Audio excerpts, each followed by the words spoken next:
Hello दोस्तों, हमारे channel में आपका स्वागत है। दोस्तों, हम लोग पिछले वीडियो में पढ़े कि कोशिका की खोज किस तरह से हुआ और कौन कौन वैज्ञानिक जो है अलग अलग तरीके से खोज किया कोशिका को।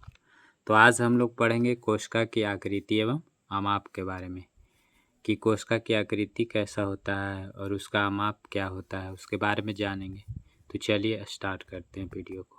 सजीवों में पाए जाने वाली कोशिकाएं की संख्या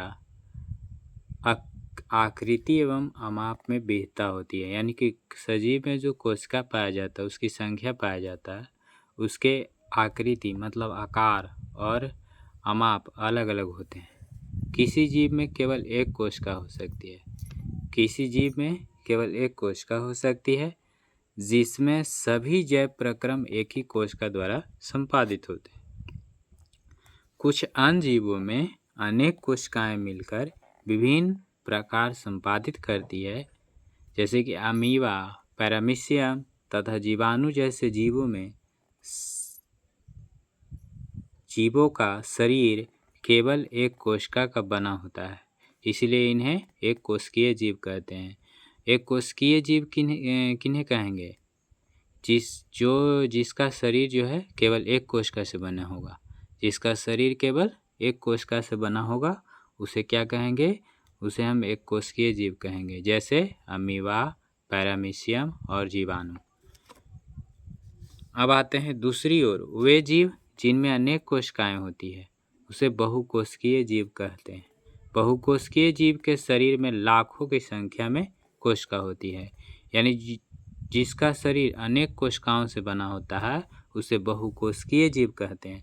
और बहुकोशिकीय जीव का जो शरीर होता है वो लाखों कोशिकाओं के मिलने से बना होता है।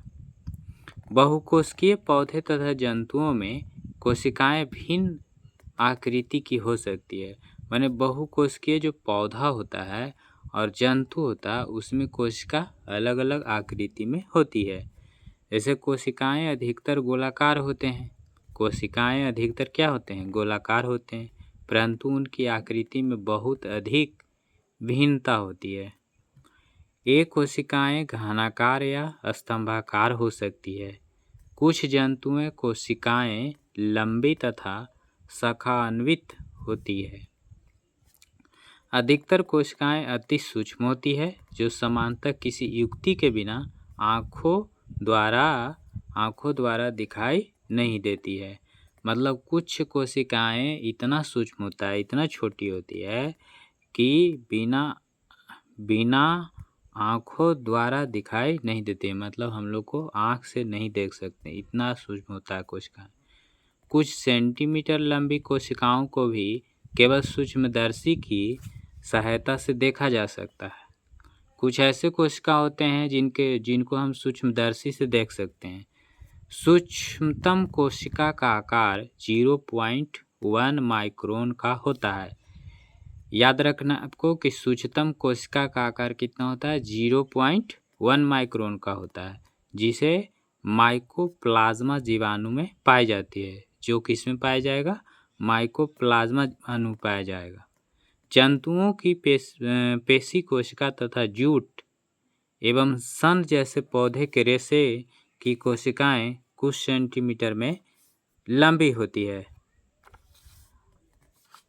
अंडे के केंद्र में पाए जाने वाला पीला पदार्थ, जिसे पित्तक कहा जाता है, यह भी एक कोशिका है और यह उबले हुए अंडे में स्पष्ट दिखाई देती है।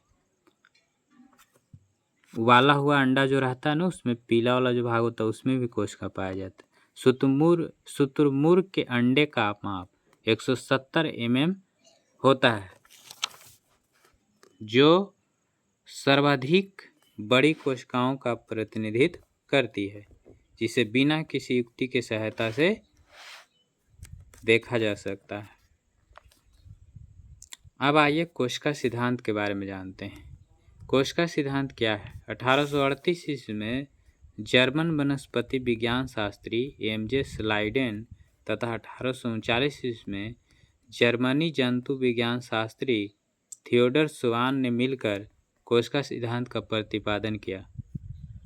कोशिका सिद्धांत की प्रमुख बातें हैं। पहला, प्रत्येक जीव का शरीर एक या अनेक कोशिकाओं का बना होता है। दूसरा, प्रत्येक जीव की उत्पत्ति एक कोशिका से होती है। प्रत्येक कोशिका एक स्वाधीन इकाई है तथा सभी कोशिकाएं मिलकर काम करती है, फलस्वरूप एक जीव बनाता है। कोशिका की उत्पत्ति जिस क्रिया से होती है उसमें केंद्रक मुख्य कार्यकर्ता और सृष्टिकर्ता के रूप में भाग लेता है।